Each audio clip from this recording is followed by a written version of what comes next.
Hello, everyone. I'm extremely pleased today to be speaking once again with Dr. Iain McGilchrist. I've spoken with Dr. McGilchrist a number of times. The first time, very intense half-an-hour conversation, which was about 1/50th as long as I wanted it to be, which was very well received. Iain and I have a lot of interests that overlap. I would say particularly in what you might describe the neuropsychology of philosophy, because we both operate to some degree at the nexus between biological psychiatry and neurology and philosophy, especially philosophy that's associated with narrative. And so it's very interesting to talk to Iain. He's come to similar and different conclusions than I from a similar and different pathway. And so it's a lovely interplay between things we're both familiar with and things we're not. I'll tell you a bit about Iain, and then we'll jump into his new book, which is a masterpiece, a very long oeuvre, concentrating on this vital interplay between the scientific and the philosophical. Dr. McGilchrist is a former fellow of All Souls College, Oxford, an associate fellow of Green Templeton College, Oxford, a fellow of the Royal College of Psychiatrists and of the Royal Society of Arts, a consultant emeritus of the Bethlehem and Maudsley Hospital in London, a former research fellow in neuroimaging at Johns Hopkins University Medical School, Baltimore, one of the world's great research institutions, and a former fellow of the Institute of Advanced Studies in Stellenbosch. He now lives on the Isle of Skye off the coast of northwest Scotland, where he continues to write and lectures worldwide.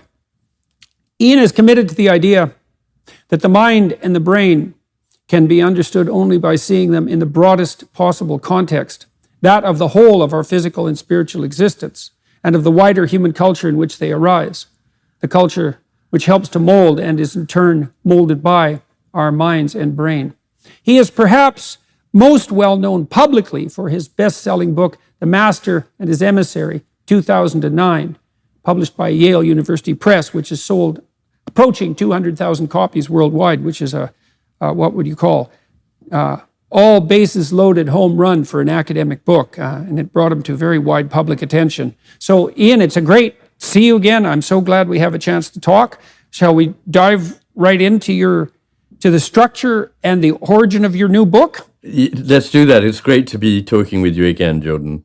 Thanks. Yes, I would like to be able to talk to you a bit about my new book, The Matter with Things, which I think you have had a chance to look at, but it's quite long, and I know you're a very busy man, so it will be good for both of us to be able to just take a tour around it a bit.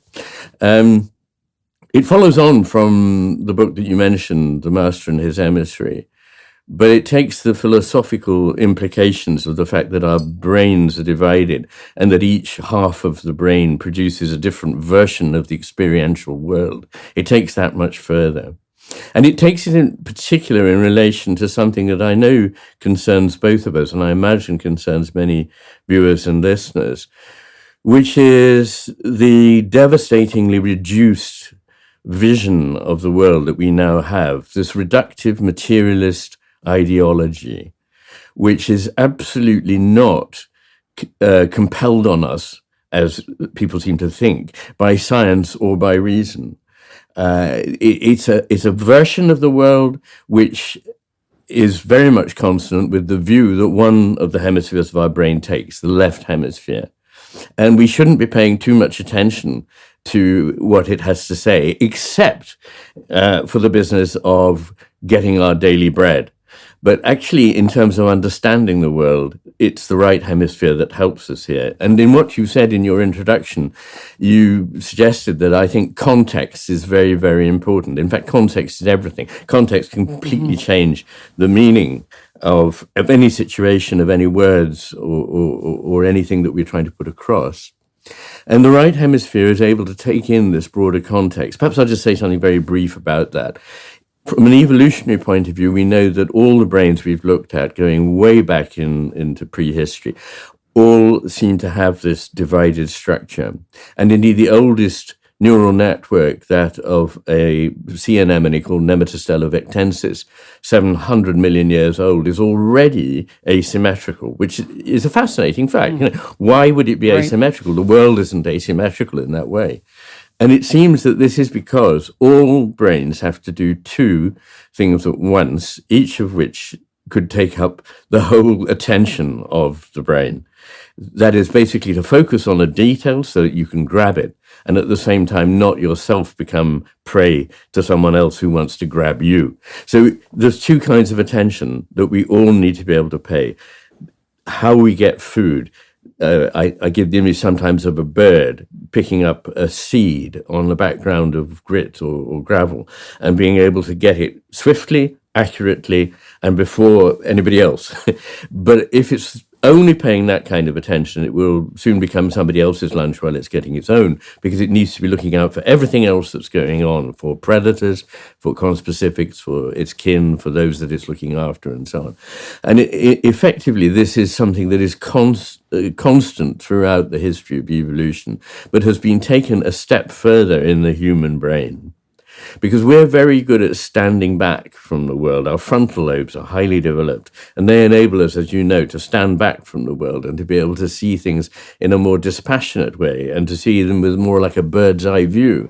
But that has meant that we need to be able to devote a lot of time to theorizing, to mapping the world, to exploring the possible. What would happen if we did this? What would happen if we did that?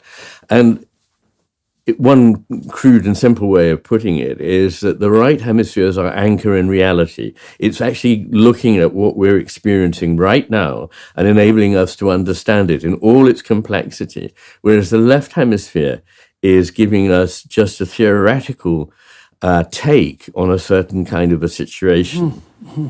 So is it reasonable to assume, so a bunch of thoughts have been going through my mind, and part of this is you need a brain if you start to move. And if you start to move and interact with the world, then you have the problem of the part versus the whole. That's it. And you talked about the bird that has to distinguish something very specific, a seed against a background, let's say, of pebbles. Yeah. But the same bird having to be concerned about the broader context for the presence of predators, for example. And so the problem is while you're focused on something specific, the rest of the world is still there. And also that the separation between the part and the rest of the world is in some manner, what would you say? It's artificial and arbitrary. Yeah. Because if you're trying to eat and then you get eaten, that pretty much does in any utility of eating. Effectively, there aren't parts. Parts are an artifact of a certain way of attending to the world. There are only wholes, and things that we think of as parts are wholes at another level, and things that we think of as wholes can be seen as parts of an even bigger whole. But this business of carving things up into parts is an artifact of the left hemisphere's piecemeal attention. So because it's trying to focus on this small detail, it's homing in on a certain little tiny bit, perhaps 3 out of the 360 degrees arc of attention. And that leads to a different take on the world from that of the right hemisphere. And if I can just put this in a couple of simple sentences. The left hemisphere sees a world which is made up of fragments, of tiny pieces that are familiar because they're what it wants. It knows it's targeting them. They are atomistic and separate from the other parts. They're static because it freezes its target, even if it's actually following a moving target, like an eagle trying to catch a rabbit. It's, as it were, trying to fix that rabbit in the frame. And so this world is one that, this left hemisphere's version of the world, is one made up of bits that are separate, distinct, fixed, certain, decontextualized, abstract, because they've been categorized. Oh, it's one of those. No, I know. Yeah, right. It's, And this effectively is an inanimate, mechanistic vision of the world. Meanwhile, the right... Okay, so let me ask you, okay, I'll let you return to that sec. Let me ask you about that. So I'm thinking, as a way to help people understand this, do you think that that's akin to the difference between listening to music, let's say a piece of music, and only hearing it note by note, and listening to a piece of music and hearing it at the level of all of the phrases, let's say, and the sequences and the totality at the same time? Because those are obviously very different things. You could say that. And indeed, I sometimes say that the two kinds of understanding given by the hemispheres need to be combined. It's not that something's wrong with the left hemisphere's understanding. It's just that it's so very partial, so very simple compared with what it's actually, what is going on, that if we start believing the map instead of the world that's mapped, then we misunderstand. And I think that's one of the things that we're doing in our society now. But I think I need, anyway, before we go on, to be able to say something about the contrasting vision of the right hemisphere. So instead of this vision of stasis, particulate, atomistic elements that have to be put together in order to find any meaning or direction in them, the right hemisphere is seeing something which is coherent, in which nothing is ever completely separate from everything else, in which it's constantly moving, flowing, and changing, in which it's embodied, and that embodiment, like the rest of its context, makes it what it is. When you take it out of that context, it's something else completely. The right hemisphere understands the implicit, all the things that are not being said, the bits between the perceptions that make the thing rich and make it live. And in fact, this world that it creates for us is a rich, embodied, implicit, living world. And in fact, you can experimentally suppress one hemisphere at a time. And what we find is that when the left hemisphere is working alone, it does see things that we would normally see as living, as mechanisms, as zombies, as inanimate. Whereas the right hemisphere working alone will see things that normally we would think of as inanimate, as animate. So it will see the sun, for example, as living, because it's a life force that's moving across the heavens. So this is this is all very simple, and for the sake of the argument and for the sake of our discussion, I've compressed an enormous amount. But I expand this, as you know, into a section of about 450 pages in the new book, looking at these hemisphere differences. So one of the things I noticed, and maybe this will help people get a flavor for this too, is I worked with anorexic clients for a good while.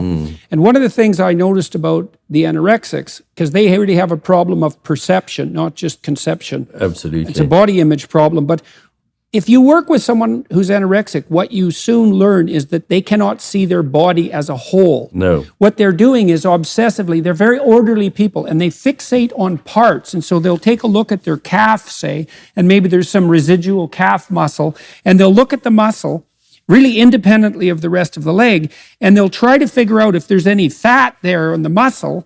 And the problem with that is that when you parse your perception of your body up too focally, you can't actually distinguish between what's acceptable in terms of, let's say, obesity and fat layer and what isn't. Yeah. You have to solve that problem by glancing at yourself comprehensively, say, as a gestalt in a mirror, so you see your whole body, and then you also have to be able to do that while you're simultaneously remembering how other people look and contextualizing yourself that way. And it's the anorexic is so focused on the part that they can no longer see the whole, and then they can't even see their body properly. And why this is so important to me is that the right hemisphere sees the body as a whole, but the left hemisphere only recognizes parts.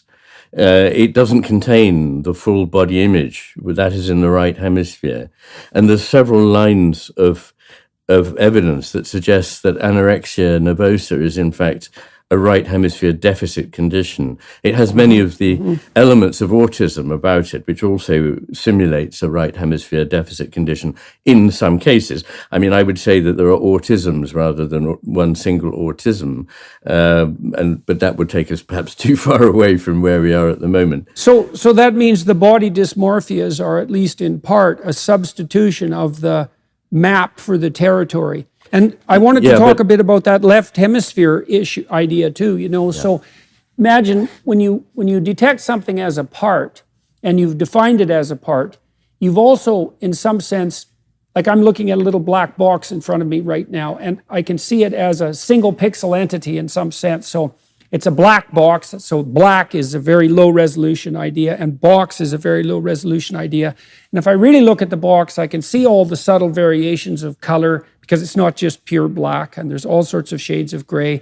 And I can see all the things that distinguish it from other boxes. But when I say box and I see black box, what I've done is I've compressed the world into a concept, which would be a map, let's say. And then you can see that we do that so much now because we communicate so much, and our part detection has become so powerful. Our ability to focus in on details, technologically amplified by our ability to exchange linguistic ideas and the power of our science. And so you think maybe that as we've progressed over the last several thousand years, that intense social communication that's allowed us to parse up the world into finer and finer and more detailed bits has also suppressed our relationship with the right?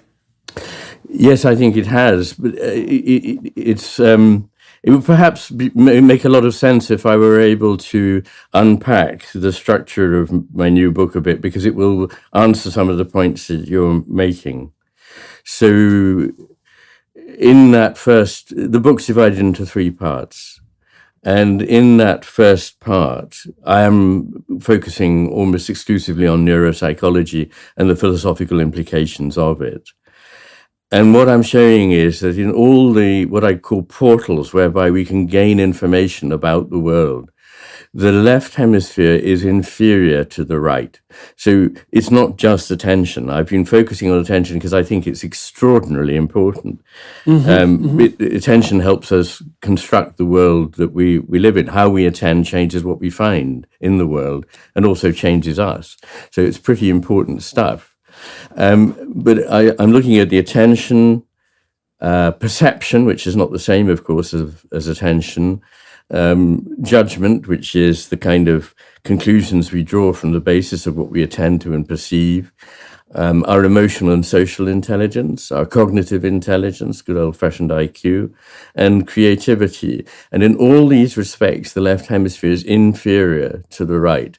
And it's interesting that I look at a lot of what must be, to somebody not familiar with them, really extraordinary syndromes that are familiar to people like you and me in the world of neuropsychology and neuropsychiatry. And the ones that are characterized by the grossest delusions and hallucinations are almost exclusively due to damage to the right hemisphere, not to damage to the left.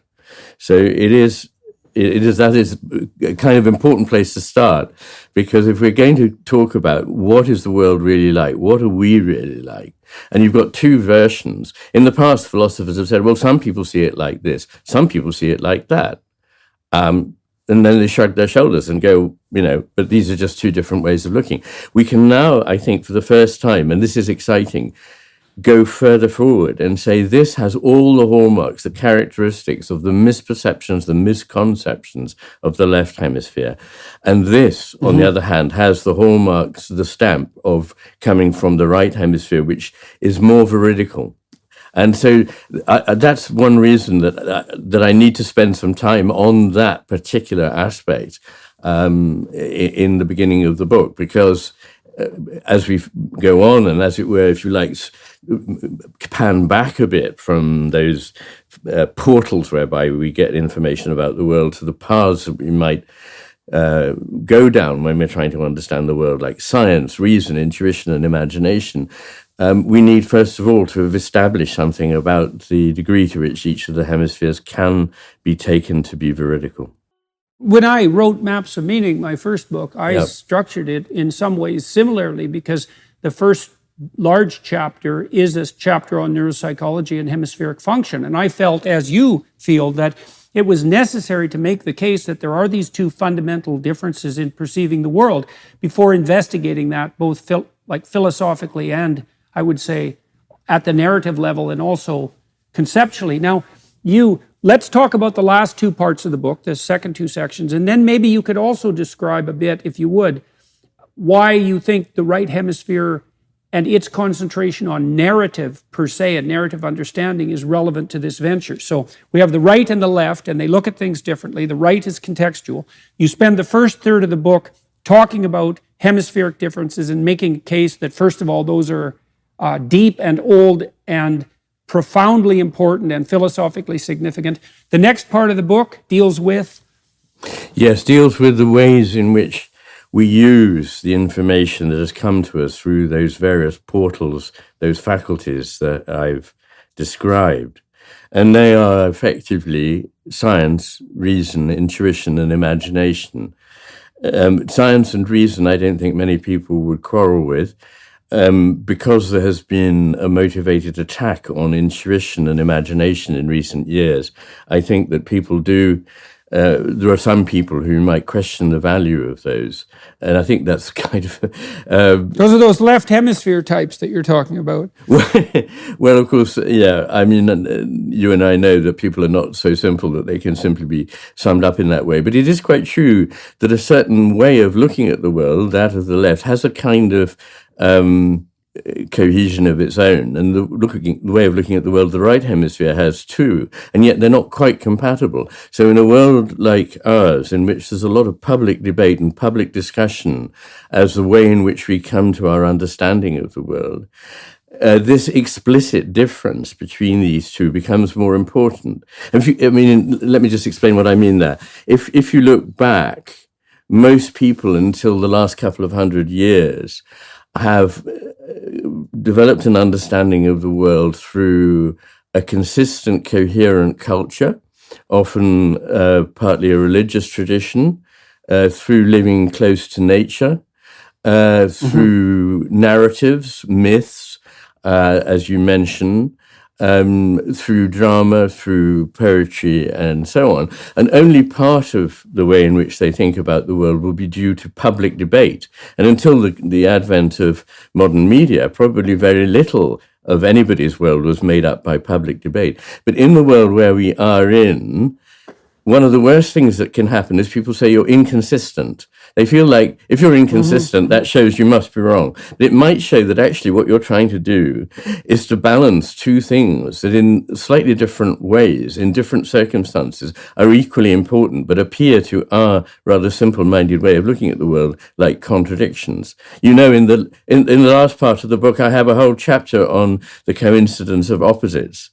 Okay, so one of the things I found very interesting about the psychoanalytic tradition and also some of the neurological work on dreams in relationship to this issue of hemispheric specialization was the idea that dreams, which would be in the domain of imagination, intuition, are willing to sacrifice consistency for inclusion. Yeah. And so you can see these contradictory perceptual and conceptual elements being brought together in a dream because what the dream, this is a Jungian idea, idea derived from Carl Jung, that the dream extends the narrow range of what we might describe as left hemisphere consistency into a broader domain where that consistent theory is not comprehensive enough to account for everything. And because it's consistent but not comprehensive, it's going to produce paradoxes, and then in order to increase the degree to which it's comprehensive, you have to introduce what look like paradoxes within the system. And from within the system, that looks like a categorical or a logical error. But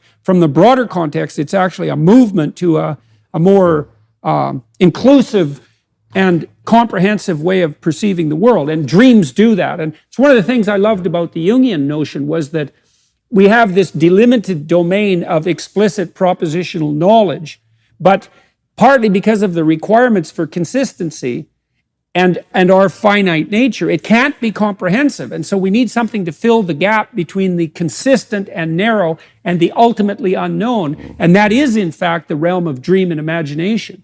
Yeah. No, that's right. And there are virtues to the dream world, if necessary, but certainly to intuition that are not open to pure reason, which is not in any sense to devalue or disparage reason. It's, in fact, I worry that in our age, reason is being sacrificed, that we're becoming completely unreasonable. There are two kinds of ways of thinking about reason. One is a kind of logical, formulaic carrying out of procedures and following of pathways that, in a sense, could be programmed into a computer.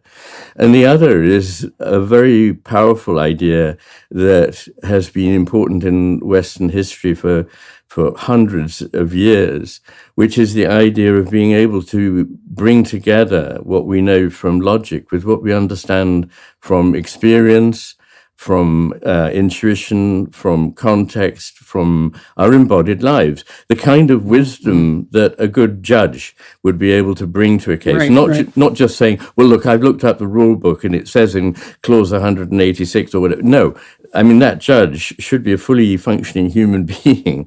And this kind of reason, which is nuanced, which is sober, which is much more inclusive and less combative than the kind of reason, the very sort of skeletal kind of reasoning that now seems to have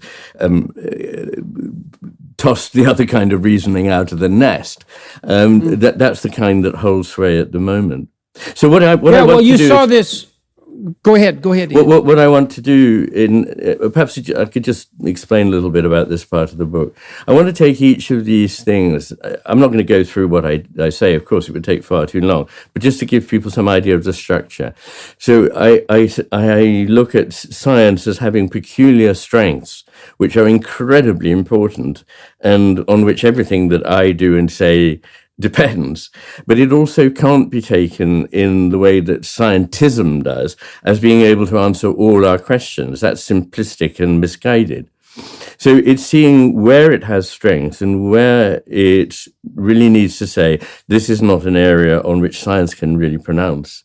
And so I look at the strengths and the weaknesses, and I do the same with reason. It has enormous strengths, but it can also lead us to certain kinds of abstract ways of thinking, which lead us to false conclusions. It is interesting that abandoning reason is dangerous and can lead to the wrong conclusions, but actually merely following it in a blind kind of way can lead to falsehoods as well.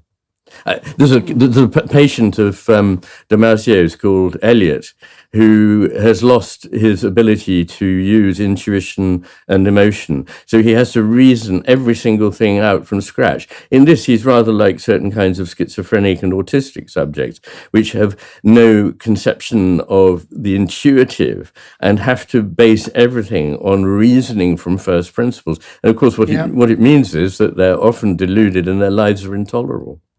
Well, I had a client who had obsessive compulsive disorder, a number of them. Yeah. He was very, very intelligent.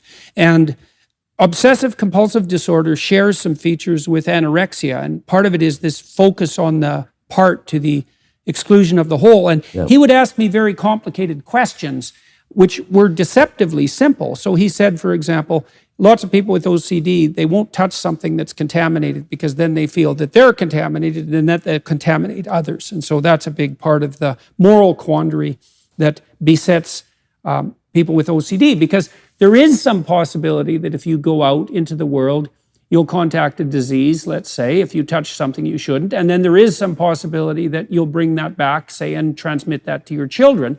And the question of exactly how much precaution you should take, therefore, becomes a very important question, especially if you try to solve it with the use of, let's say, a propositional expert system instead of being able to analyze context. And he said, look, I don't know, when I'm sitting on a subway at night and there's a newspaper that someone left behind, I don't know when it's acceptable for me to pick it up and read it or not.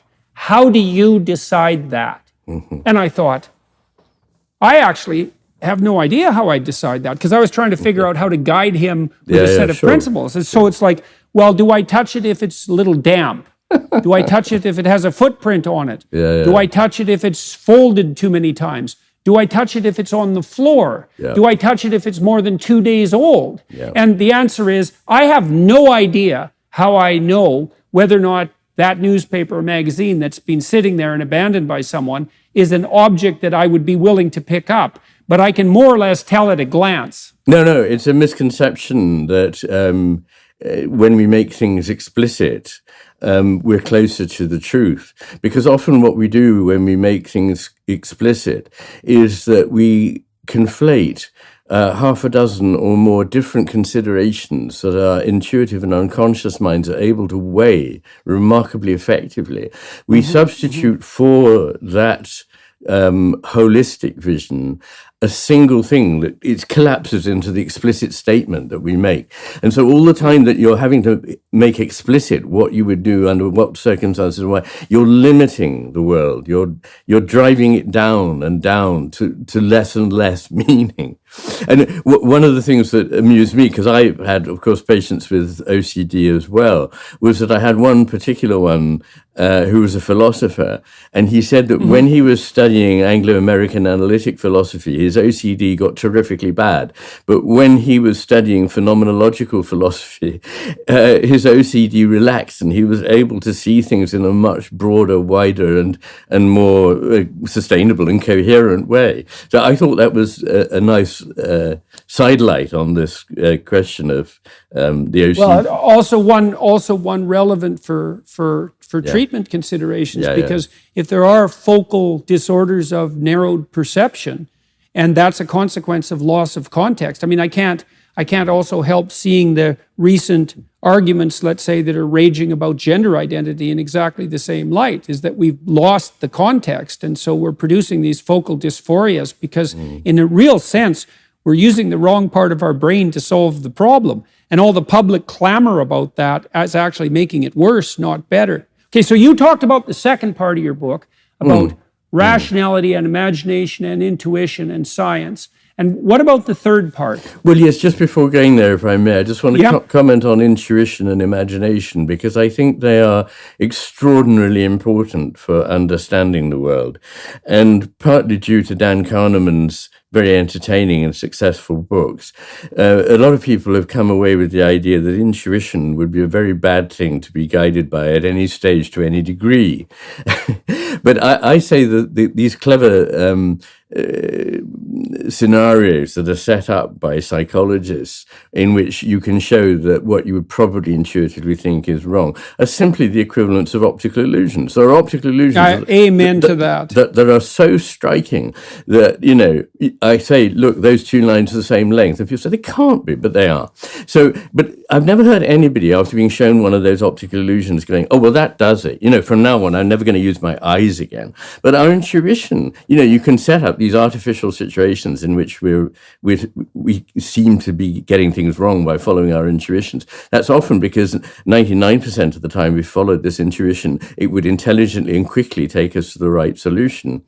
And so I really want to rehabilitate intuition. I have some fascinating, I think, studies that came to me, people who wrote to me after reading The Master and His Emissary. One's a man who tips horses at races. Another is the physician who looks after the motorbike riders in something called the TT races in the Isle of Man, the most dangerous sporting event in the world, and the reflections they have to make about how these people are able to do what they're doing through very much things that are identified with the right hemisphere, an intuitive grasp, that if they stop and think explicitly, they're completely ruined. They'll probably kill themselves.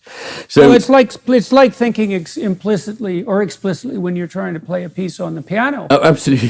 You know, it interferes right away, and I would say that's really relevant. We should make this case quite clearly. I mean, one of the things that really disturbed me about the COVID response was we reduced the entire realm of political intuition to expert knowledge. Yes. And we made the assumption that we could focus on one thing at the expense of everything else. Yeah. And that was actually the right way to do it, to follow the science, let's say. But the problem with that is that complex political decisions are often equivalent to diagnostic moves on the part of a physician. And we haven't been able to develop expert systems that can do diagnosis worth a damn. And it's because for however we do diagnosis, it's obviously dependent on our ability to simultaneously apprehend a very wide range of potentially relevant contextual issues, rather than reducing it to this algorithmic process, for example, that the person with OCD might demand.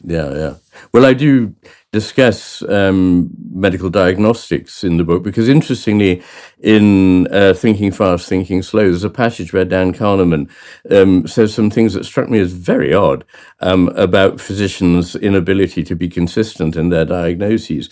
And I have done a lot of spade work and research. There are 5,600 papers referred to in the bibliography of this book, all of which were consulted in the making of it. And when Kahneman quotes these rather odd things, I looked them up and found that they didn't show what Kahneman says they show at all. In fact, they showed the opposite. So it's always worth having a look at these things. Well, there we are. This work by Kahneman, this sort of thing has really annoyed me too, because I read through these things and I think I think your optical illusion a metaphor is really a good one. Just because we can come up with contrived situations where intuition fails doesn't mean that intuition doesn't function properly in a huge range of appropriate contexts. Absolutely. And can be much more subtle and much more revealing. And we disattend to it. I mean, it should always be something that we could be skeptical about. We should be skeptical about our reasoning. We should be skeptical about science. Science is a skeptical undertaking. But there's nothing wrong with being skeptical about it as well, but we should at least attend to it. And I think, there's a lot more to say about COVID, and maybe we'll come there later, because there's a lot of interest, I think, that connects the hemisphere hypothesis. How would you define intuition and imagination? Well, of course, they are almost impossible to define, and it's a mistake to think that we can't discuss them until we've clearly defined them. Often the only way in which we can understand them is by approaching them from different points of view and working out what they are. I use about 8 different categories of things as possible constituents of intuition, things like instinct, ready to go knee-jerk reactions, heuristics, prejudices, which is an interesting area because it's not anything like as dire a situation as people now think. That's for sure. Yeah. Anyway, but I deal with those, and with, of course, the aha moments, with scientific and philosophical insights. And then in imagination, of course, I'm making the distinction, which is a very, very important one, between fantasy and imagination.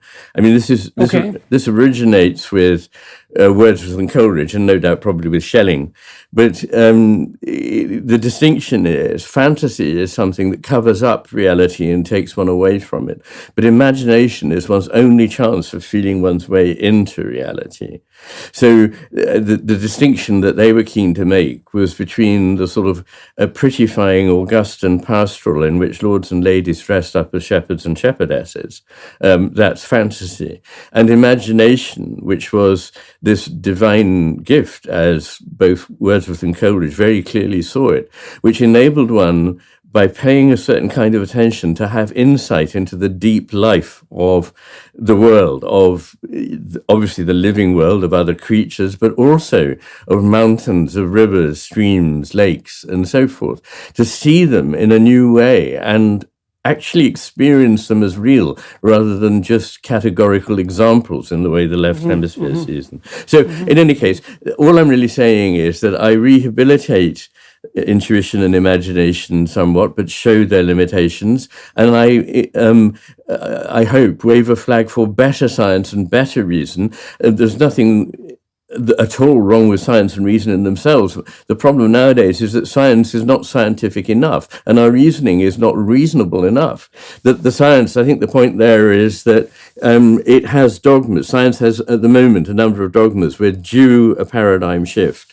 And to be ruled by dogmas, not by following the evidence, is not scientific. I'm curious about a couple of things on the imagination and the hypothesis front. So I want to offer you another foray into defining where imagination might begin on the fringes of rationality. So if you do give people creativity tests, one of the things you can do is you can ask them, for example, how many uses can you think of for a brick? Sure. Write them down in 3 minutes. And then you can categorize those by number of responses, so that's a fluency response, and then you can categorize them by originality, and originality is something like pragmatic utility, so you have to identify a real use for the brick, but also statistical unlikelihood. So the more original responses are pragmatically practical, but also rare. So then imagine that there's a nexus of associations around any given concept, and the tighter the associations are, the more they look rational in the algorithmic sense, and the looser the associations, the more they look imaginative. And that as you move out into the looser associations, your probability of making a false positive increases, right? Because you're associating two things that shouldn't be associated. But your possibility of making a dramatic discovery also increases, because now you're associating two things that have heretofore been distinct. Of course. But yeah, okay, so you can imagine that rationality shades into imagination, and then you made this distinction that fantasy is the misuse of imagination to replace reality, which is a nice distinction. And so one twist on that too. One of the weird things about the way scientists are educated, scientists are educated, especially to write scientific papers and to think about science, is we think a lot about the method, and we think a lot about writing the introduction to a scientific paper as this algorithmic description of the algorithmic process that we walk through to get to the hypothesis. But that's rarely true. You know, like I had one student who was very creative, and she'd come up with an idea that was a leap, an intuitive leap. And then I could see where she was going, but why, but she didn't know how she got from point A to point B. And then when she had to write out the introductions to her papers, she had to come up with a story about how she derived that logically, even though that had nothing to do with how she came up with it. And that's the typical thing that happens when we have to consciously say how we did something. The left hemisphere, which knows diddly squat about how we actually did get there, comes up with its own version of how it would have got there if it had been in control, which it wasn't. So you're absolutely right that most of the great discoveries in science and maths were made intuitively through pattern recognition, through seeing a gestalt. They weren't made by following a linear sequence. And even, I mean, this is a point that's made by George Gaylord Simpson, who's after all one of the founders of the modern synthesis, for what it's worth. But I mean, he says, you know, the scientific method as such is more or less a fiction, in that it's more honored in the breach than in the observance, although it is a useful paradigm to have at the back of your mind for a lot of the rather plodding early work in science and reason. So what I want to be able to say here is that there's no conflict between science, reason, imagination, and intuition. In good science, they all work together. In good reason, they all work together. In good intuition, they all contribute, and so forth. So there is no need for these things to be set up, as they so often are, as in conflict with one another. And another important element is that it's actually the right hemisphere contribution to them, more obviously in the case of intuition and imagination, but nonetheless, importantly, in reason and science, it is the right hemisphere's contribution that is the really important one.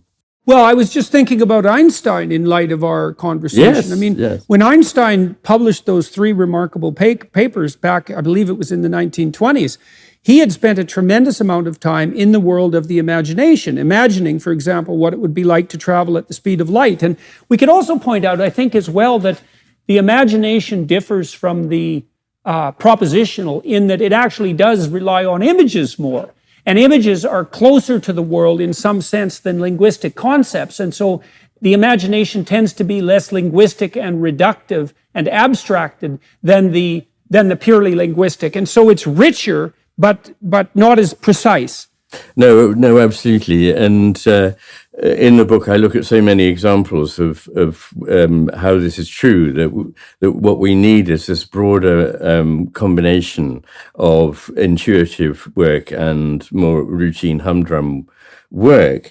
And Einstein himself famously used to say that it took him a long time afterwards to explain in words how he reached conclusions that he came to him sometimes while playing music. And of course, music is a perfect example of what I call betweenness. It is only connection. It is only gestalt. The notes in themselves have no significance. It's only as they come together in the patterns that we call music that they come to have their meaning. And incidentally, you said that if we start breaking things up and get explicit about the playing of the music, we won't play it well. Exactly. But that doesn't make a sort of left hemisphere procedural analysis of the piece worthless. So I sometimes say that everything has this structure, that it's the right hemisphere's open, active receptivity that allows something to come into being for us, to presence to us.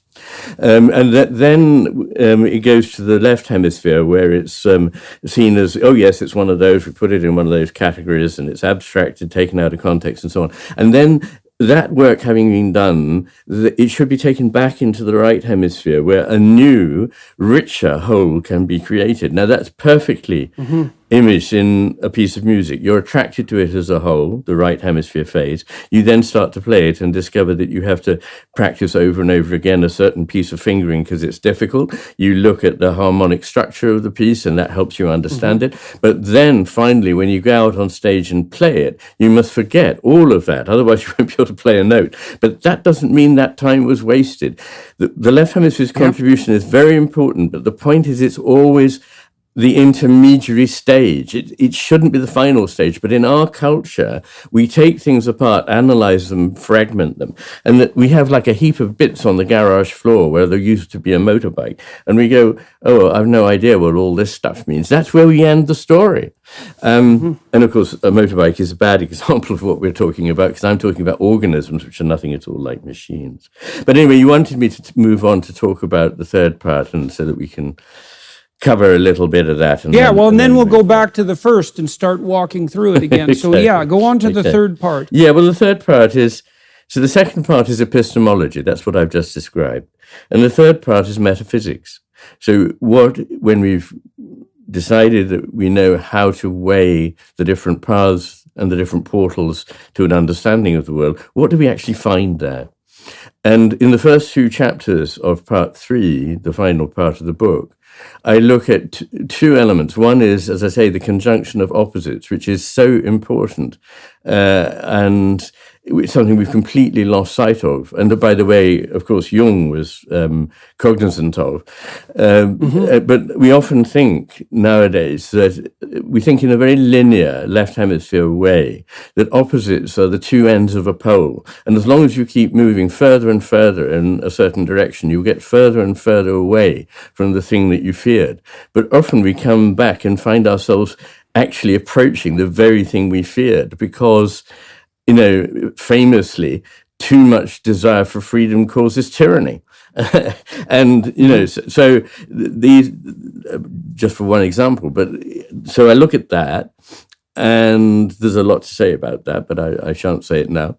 And then there's a chapter on the one and the many, which is an ancient thing in philosophy, at least in Eastern philosophy, but is also something we can't ignore in any kind of philosophy, the difference between the individual and the unique and the value of it, and its place in a whole, which it doesn't, by its uniqueness and individuality, do anything to impair. It doesn't help disintegrate that whole. In fact, it enriches it. I sometimes give the idea of a bud or a flower that unfolds, and you see all the different parts of it, but those parts have done nothing to make the bud less whole. In fact, it's now made it a richer whole, the flower. So those are the two on structure, and then there are what you might call the constituents of reality. So I look at, guess what? Time. I look at space, I look at flow, I look at matter and consciousness, which I take to be aspects of the same foundational element in the cosmos. And then, perhaps to many people's surprise, but to a lot of readers already highly expressed delight, I look at values and purpose and the sense of the sacred as irreducible elements that we don't make up as it were, Right. painting them on the walls of our room in order to cheer ourselves up. But we don't invent them, but we discover them if we can. In other words, the business of living is about discovering, exploring, unveiling these values, that purpose, and that sense of the sacred.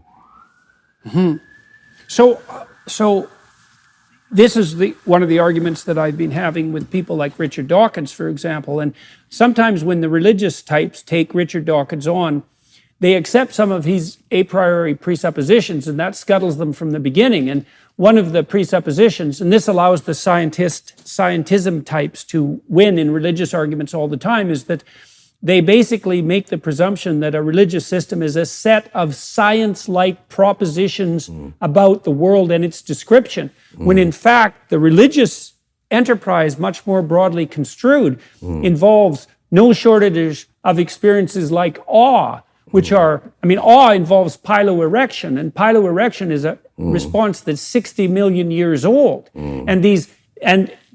That religious experience, domain of religious experience, also involves phenomena like our sense of being intensely gripped and moved by the meaning that is produced by artistic beauty and music and ritual and dance and all these things that are embodied and emotional and motivational, far, far deeper than any cognitive overlay. And to reduce the religious enterprise to a series of descriptions about the world is to do it great disservice, but also to make it entirely demolishable on the scientific, reductionist, materialist, atheist front.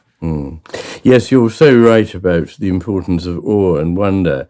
And recently there was a day in Oxford of seminars devoted to my work on which that was the theme, and I gave a lecture at the end on that, which I hope is available somewhere. I don't think it was filmed, actually, interestingly, but I think I may have put the text up on my channel McGilchrist.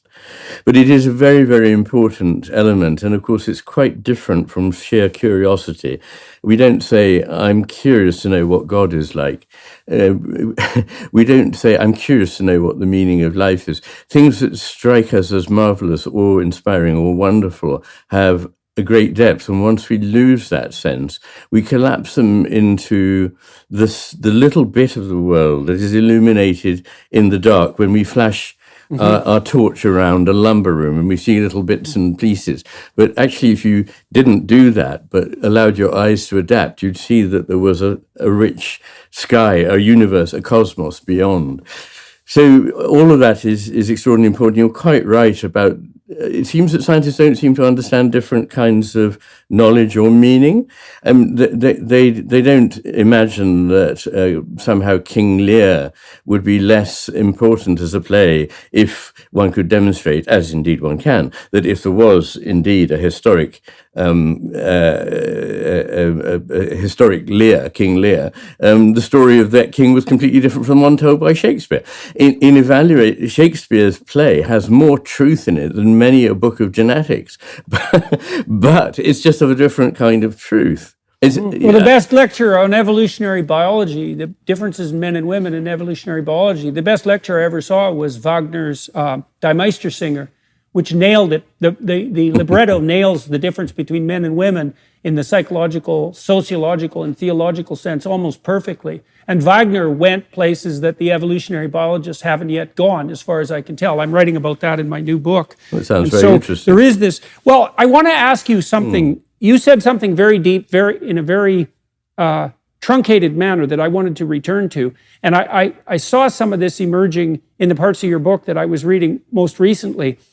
You talked about the collapse of the waveform and the collapse of possibility into actuality and the role of the right hemisphere in doing that. And you just walked through a sequence of thoughts where you said that the right hemisphere in some sense presents the global, meaningful, contextual reality to us, and then we break it down into parts and master it. Jonathan Pajot told me, by the way, that when God tells people at the beginning of time that the purpose of mankind is to subdue reality, what it means is subdue, to give everything its proper place in the hierarchy of being. And so that would extend all the way from the conceptual to the transcendent, let's say, but to it's sort of like making Jacob's ladder. That's another image that I would say. And your vision of the left hemisphere operating at the level of detail and the right hemisphere operating at the level of totality, and the need for all of that to be fleshed out simultaneously with no loss on either end seems to me to be in keeping with like the Jacob's ladder vision and the idea of subduing reality with the logos, which is how it's laid out in Genesis. I'd just make an aside on Jacob's ladder. To me, what is completely wonderful is Blake's image of this, which is unlike any other image. Mostly the image of the ladder is a straight ladder like that. But Blake's image is of a spiral. And I think there's an enormous amount of depth in that.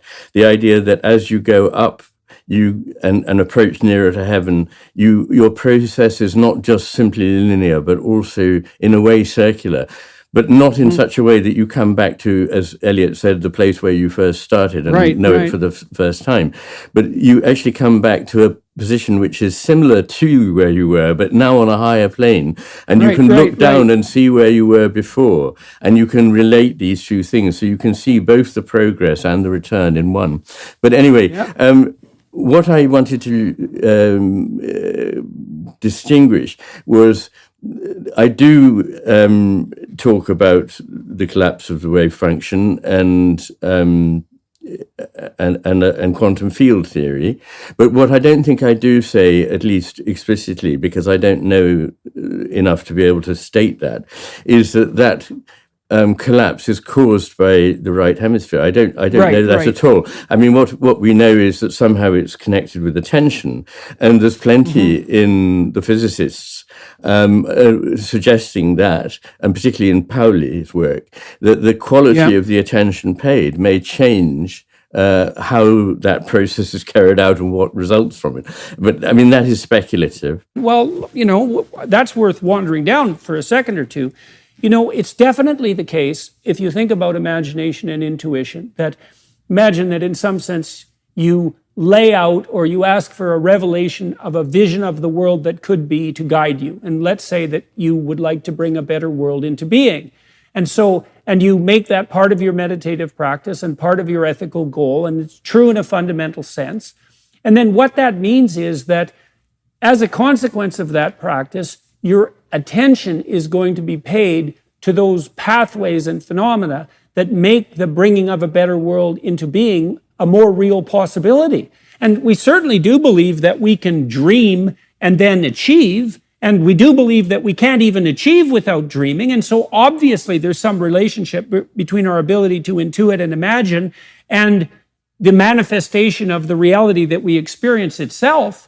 Because otherwise, why would thought be useful, or vision be useful, or planning be useful? So it's speculative in some sense, but in another sense, it's what do? We're going to operate randomly, or we're going to operate with vision? We come back to the importance of attention, and I sometimes say attention is a moral act because it changes what actually is there in the world for us to find, and it also changes us. So it has very important consequences. It's not just a passive process like the exposure of a photographic plate. It's an active, open receptivity which is going to meet whatever it is that comes out of that world to which we attend. So it is a very important point there. So let's delve into that, because I think it's a key insight to make the case that attention is a moral act. And I believe that our ideas of heavenly hierarchy, in some sense, are an intuitive representation of the ethical hierarchy, fragmented or united, as it may be, that actually directs our attention. And that I'll just decorate that a little bit.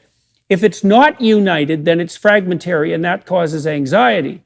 If it is united, it has to be united towards some transcendent goal. And that would be something like, let's say, in the mythological sense, that's something like the paradisal vision, right? That's the best all things could be. The idea of the logos that God uses in Genesis 1 to create the order that is good out of nothing, that logos is basically conceptualized as something like truth in language and imagination serving love. And so the idea in some sense is the direction of attention towards possibility, oriented towards love, infused by truth, produces the order that is habitable and good.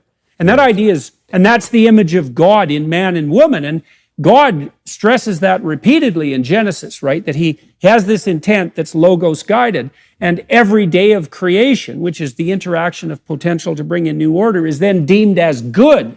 And I think the reason it's good is because it's brought into being under the auspices of love and truth. And so this idea that attention is an ethical act, man, this is a killer, revolutionary idea. Yes, but it goes hand in hand with something else that's highly relevant to what you've just been saying, which is that I argue that all that exists is in relation. One of the ways of construing, there are many ways of construing the meaning of the title, The Matter with Things. Partly it's a pun on our obsession with material and our obsession with the idea that the world is made up of things. Never mind the reference to the fact that there seems to be something that is the matter with things at the moment. But another way of thinking about it is that these things that we call things, and I don't have any quarrel with us using the word in daily life, are ultimately relations, so that all that exists is relation, and that the relationship is prior to what we call the thing, the relatum. So the relationship, you can't, after all, if you think of anything as existing in a context, it is what it is because of its relationships. To try and suggest that it is something separate from those relationships is already to have made an essential error in misunderstanding. So I argue that all that exists is relational. And that, of course, is what attention is. It's a way of disposing your attention to the world. But what is lovely is that you raise this issue of love as a core part of creation, which is a common theme to every religious tradition all over the world. And that idea, of course, that whatever it is that we mean by God is a relation, love. Love cannot be anything other than relational. And that the creation which you referred to, I see the story of this creation as the constant unfolding of some God and a universe that are in process together, and each coming to know themselves more and more deeply in this process. This would be A.N. Whitehead's vision, and I have more respect for Whitehead than for any philosopher of the last 100 years. Well, so here's another twist on that might be interesting to you. So I thought a long time about the relationship between truth and love and their union in this notion of logos, which encompasses both logic and also the embodiment of something like the divine word simultaneously. And maybe that's the bringing together of the Greek and the Judeo-Christian tradition in some fundamental sense. But we could also think about the opposite of that. So in Goethe's Mephistopheles, in Faust, his character Mephistopheles is the great adversary, and Mephistopheles' credo is that being is so permeated by suffering and catastrophe and tragedy and betrayal that it would be better if it was just brought to a halt. And so his motivation is to destroy and eliminate, the ultimate in nihilism. And, in some sense, we're pulled in the world between those two poles, right? Because part of us would like to build something better and to bring what's greater and more magnificent into being, and another part of us is bitter and resentful about the tragedy and catastrophe of existence.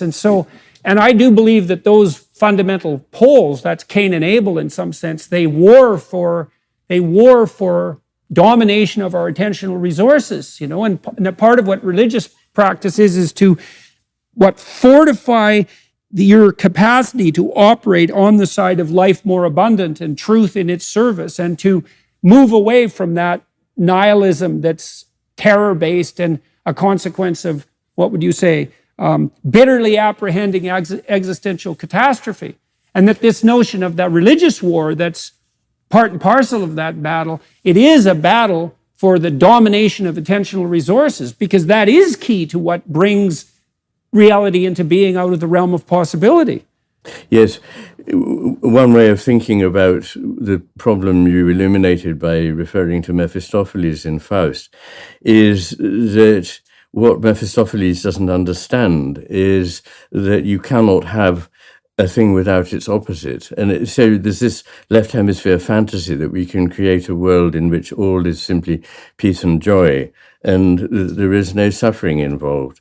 I don't believe that this is a possibility. Blake actually also said that in heaven there must be some degree of suffering, otherwise there couldn't be joy. But I think our way of thinking is to distinguish these things too sharply.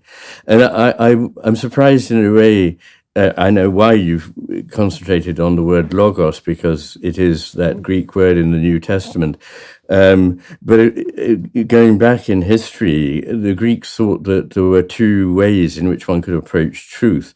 One was logos, and one was mythos. And myth has now changed its meaning to mean something untrue. But there's nothing in the word myth that means it's untrue. Indeed, they believed that myths were the only ways in which you could embody and communicate the really deep truths, and that logos was an essentially trivial thing that could be used in a bad way, as it were, by a lawyer in order to win a case. But that when you're concerned with finding out the depths of reality, then mythos is important. That links to what you were saying, I think, earlier about the necessity for myths and narratives in order to be able to understand what it is we're dealing with. Science has its own myths and narratives. That's the interesting thing.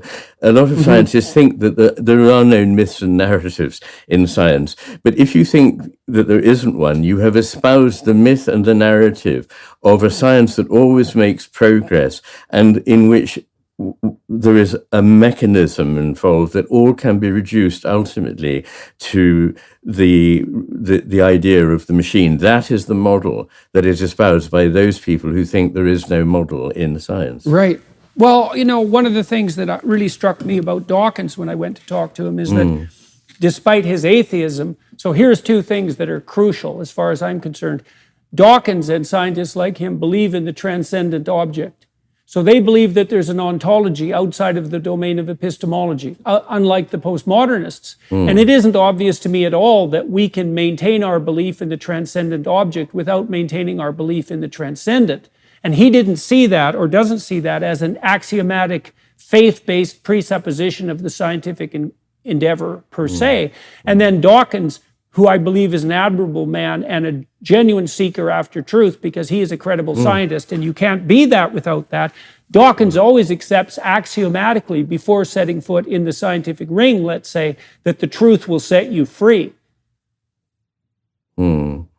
Yes. So, and that's not a within science presumption, right? That's what you have to bring to the table before you can engage in the scientific endeavor. I mean, that's a very nice introduction to the chapter I have on values, in which I suggest that, as I say, truth, goodness, and beauty are things that we find, we discover, not that we invent. I mean, although the particular ways in which we see them at any one moment in history may be slightly different, although those differences are greatly exaggerated. There's enormous consonance throughout the world and across time on what we find to constitute beautiful, good, and true. But in any case, the question I ask is, if you believe that the universe is purposeless, meaningless, and a heap of material stuff that has no importance colliding with other parts of itself in an endless process of collision and destruction, why would truth matter to you? Why does truth seem so important to scientists? I know why truth matters to me. Yeah, exactly. Because that's that mythos. Because I believe that the universe is a much richer one in which values like truth have meaning. But in that universe, why would truth be important? Because after all, if you really believe nothing, then the most you could do would be to say, but let's give people pleasure and comfort.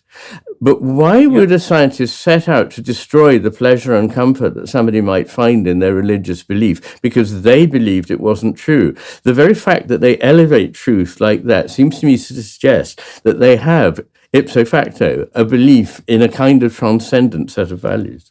Well, I think that's beyond question. I mean, this is why I was so convinced when I read Jung's work on alchemy in particular, that science was necessarily embedded inside a narrative tradition, that it was at least implicit. And so we could say the scientists ignore the mythos when they don't concentrate on the process of hypothesis generation, and they don't look at the role of imagination and intuition, especially in the revolutionary scientific process. And that's just a matter of epistemological and philosophical blindness, as far as I'm concerned. And then the next thing is that it's clearly the case that science is embedded in a redemptive enterprise, because part of the Enlightenment ethos that motivated science and scientists was the notion that if we came in contact with the ontology of the object outside of our epistemology, and we were humble in face of the revelation of these new truths, that what we would do would alleviate suffering and bring the world to a better state of being. And so to operate as a scientist, because here's an example, Iain, this is something.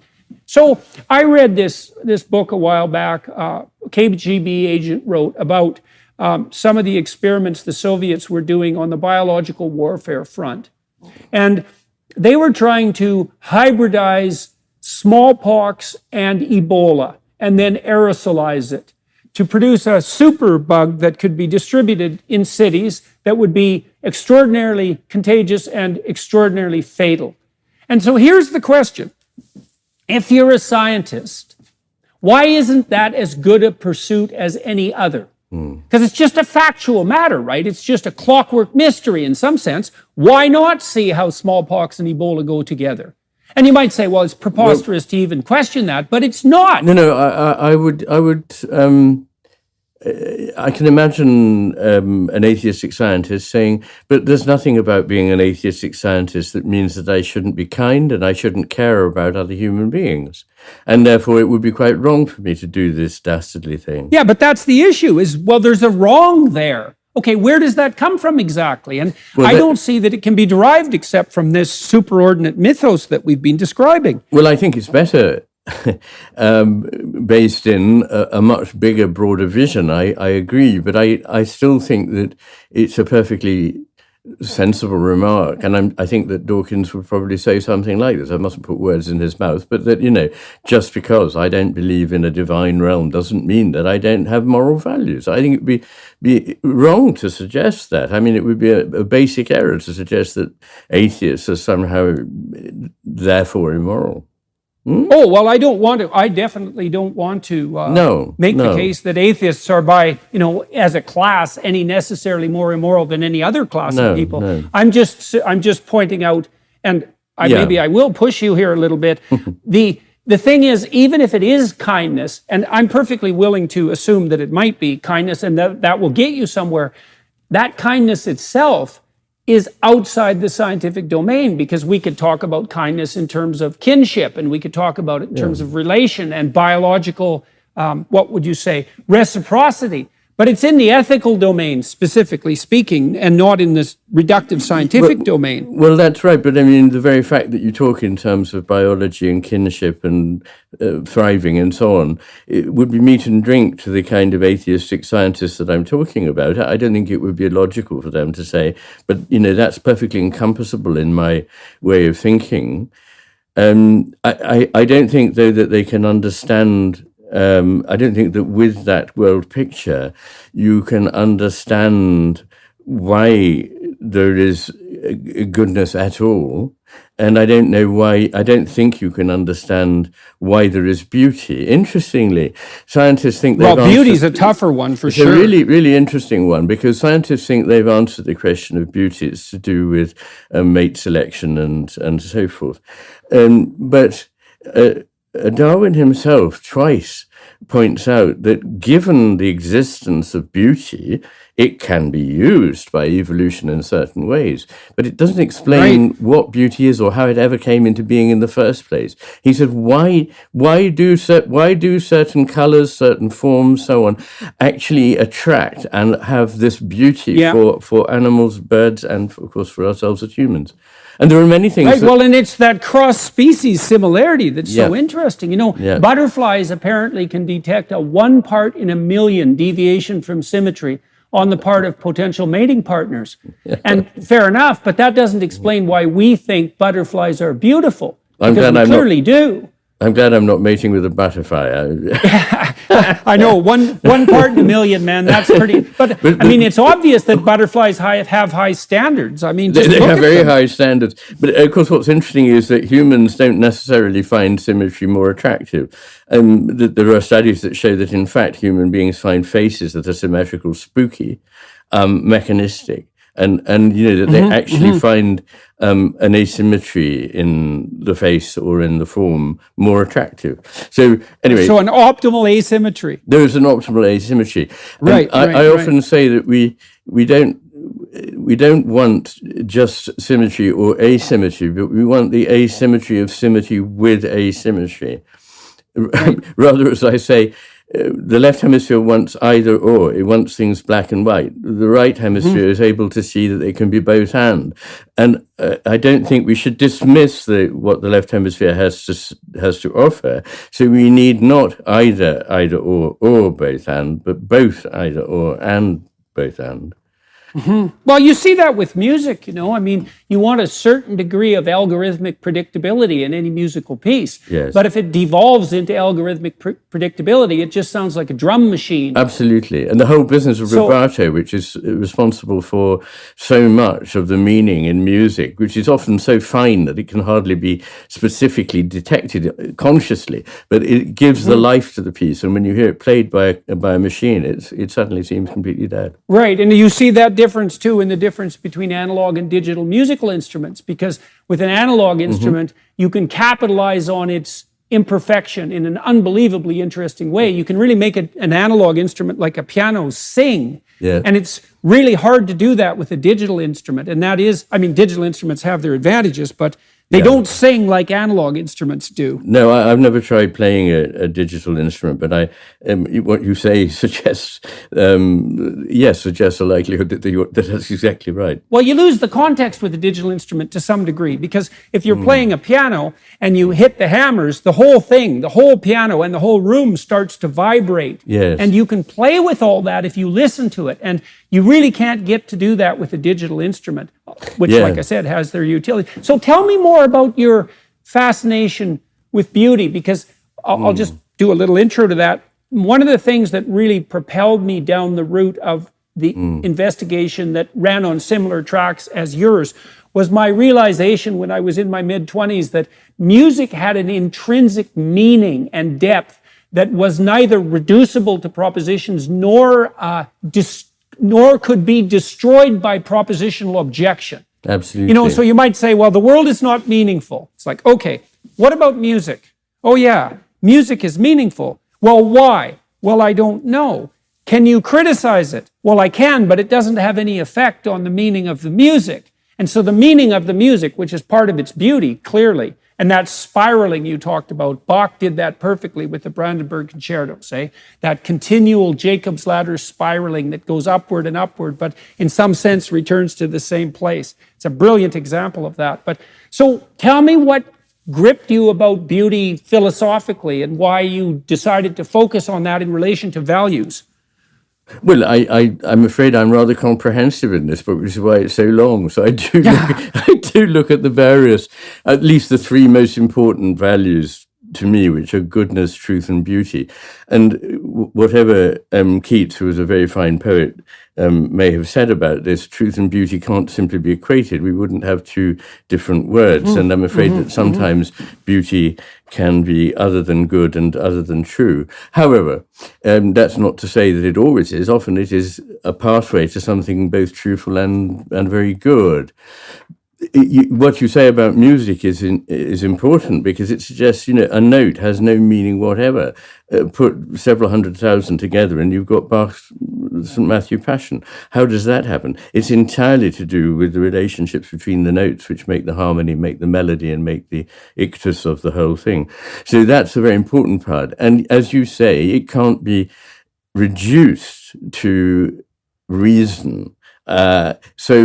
It's not for that reason irrational. I think that we need to make a distinction between things that cannot be encompassed by reason, but are not for that reason irrational. They may be transrational.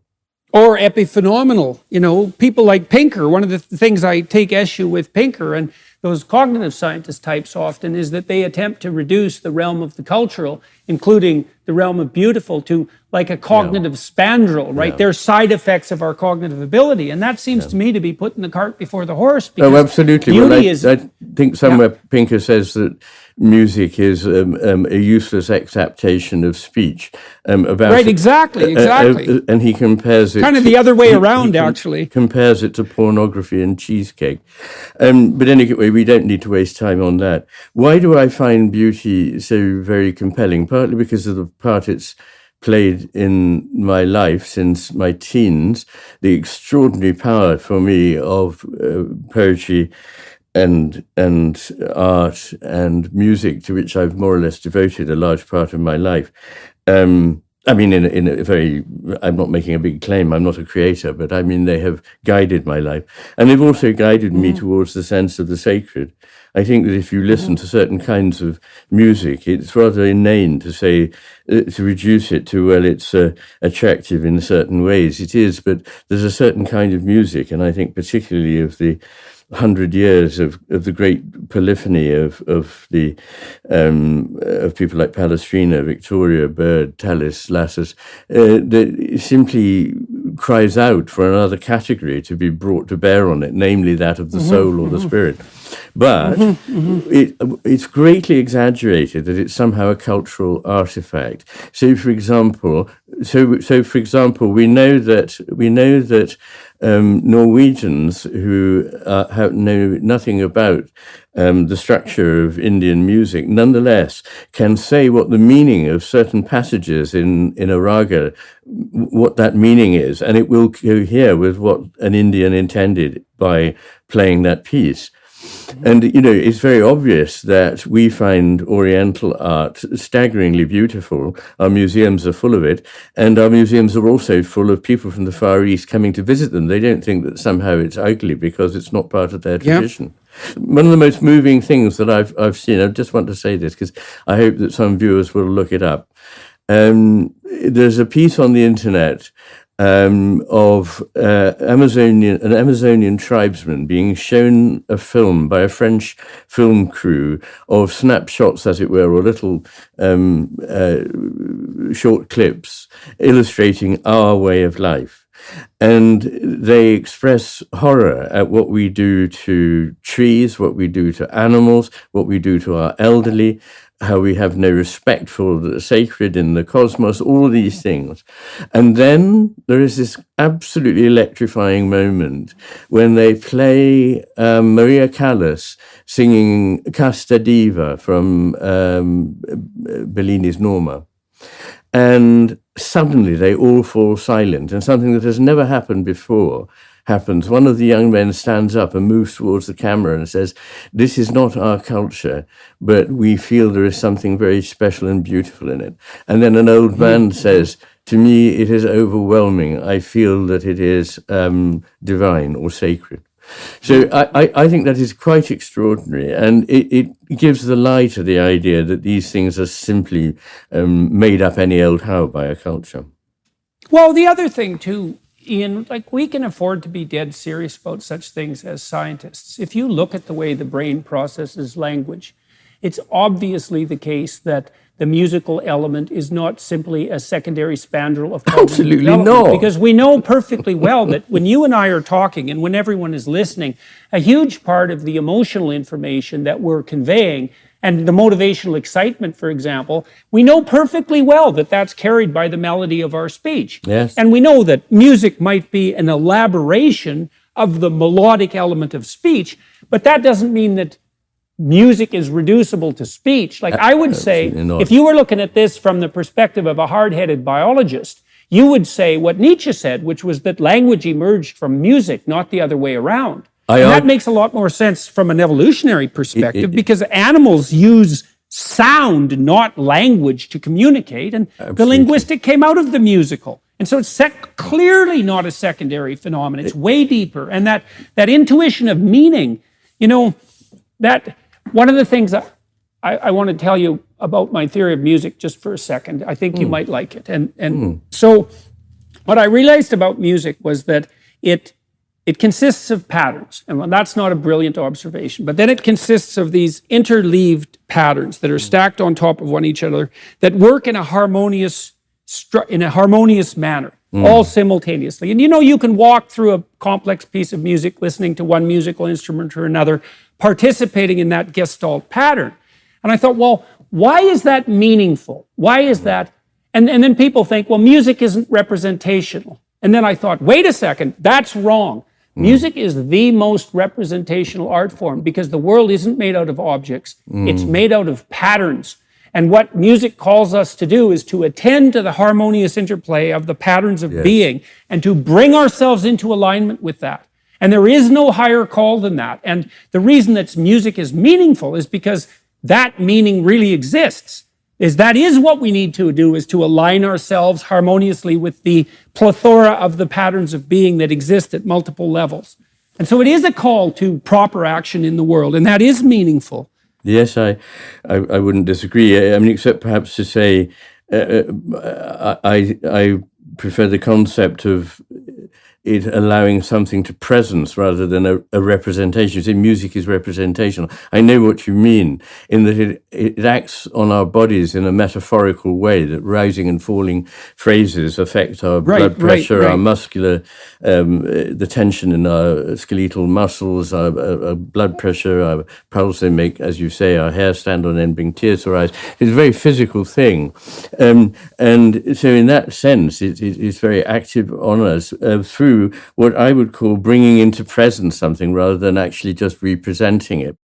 So Iain, in some sense, I hate to do this, but since we are trying to build Jacob's ladder all the way down to the level of detail, maybe we could delve a little bit more into the practical necessity of such knowledge. So why do you think this matters in the concrete sense? And why do you think that we're dominated now by what you might describe as this left hemisphere reduced ideological view of the world?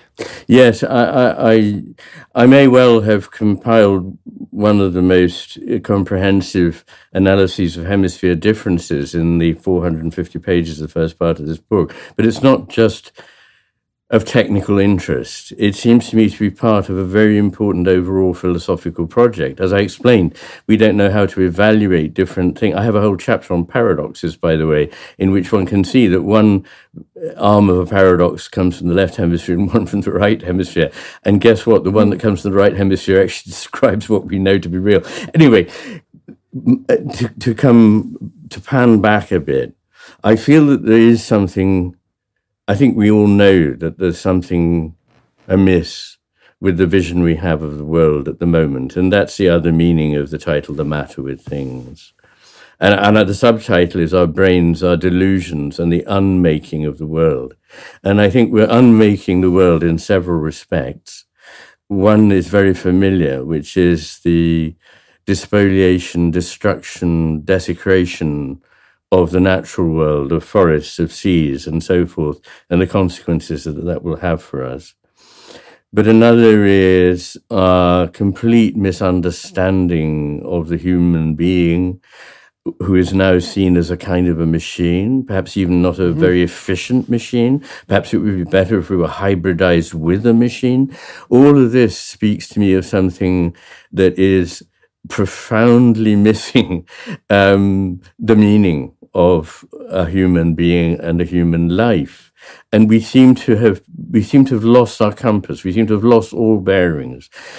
And part of this is, I think, because we are dominated by the way in which the left hemisphere sees the world. The left hemisphere, after all, helps you grab stuff, but it doesn't do anything else in terms of helping you understand it. The understanding of the world comes from the right hemisphere, but it's the left hemisphere that makes you rich, powerful for a while. And it always seems to take over just as a civilization goes into tailspin and declines. So you see this with the acquisition of two great territory in both the Greek and the Roman civilizations. And you see it again with the expansionism of the West in the last 150, 200 years since the Enlightenment. And what seems to happen is that partly because of the necessity of administering a huge realm, whether that be a a military realm or a civil realm or a commercial realm that requires the generation of rather rigid, inhuman rules that can be applied in all situations, and therefore the takeover of essentially the bureaucratic mind. It's not to oversimplify to say that what many of the troubles that we have now are because of the extraordinary expansion of the bureaucratic vision of the world, in which the human is left out. And it's not caused, I think, by a sinister cabal. The paranoid idea that there's a group of people who are really wanting to control the rest of us.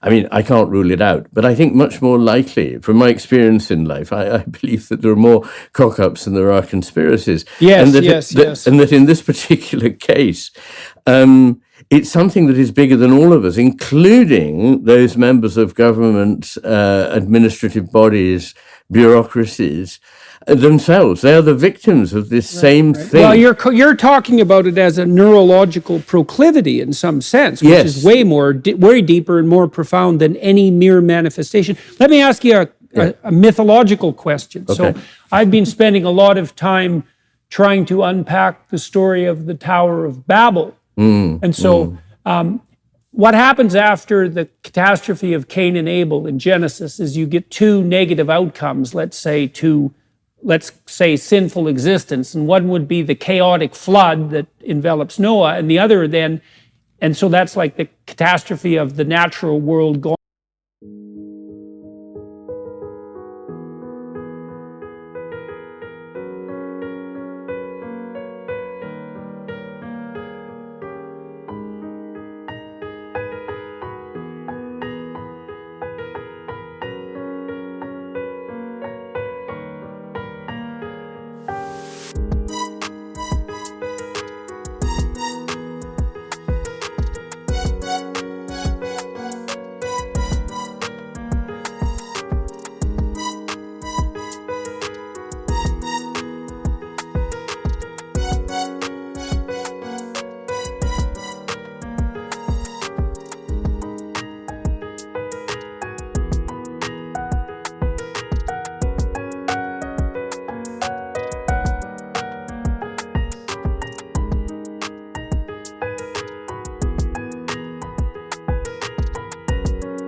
Completely uncontrollable.